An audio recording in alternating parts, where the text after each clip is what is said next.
ఇటీవల కాలంలో స్థిర ఆదాయం సమకూర్చే కమోడిటీ మార్కెట్ల వైపు పెట్టుబడిదారులు మొగ్గు చూపుతున్నారు. అందులో భాగంగా బంగారం ధరల్లో మార్పులు వస్తున్నాయని నిపుణులు చెబుతున్నారు.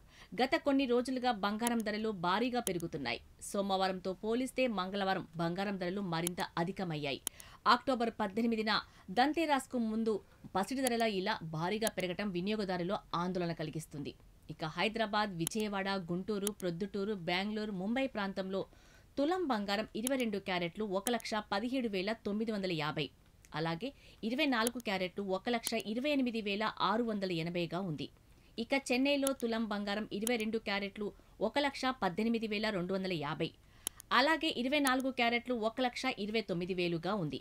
దేశ రాజధాని ఢిల్లీలో తులం బంగారం 22 క్యారెట్లు 1,18,100గా, అలాగే 24 క్యారెట్లు 1,28,830గా ఉంది. వెండి కిలో 2,06,000గా ఉంది.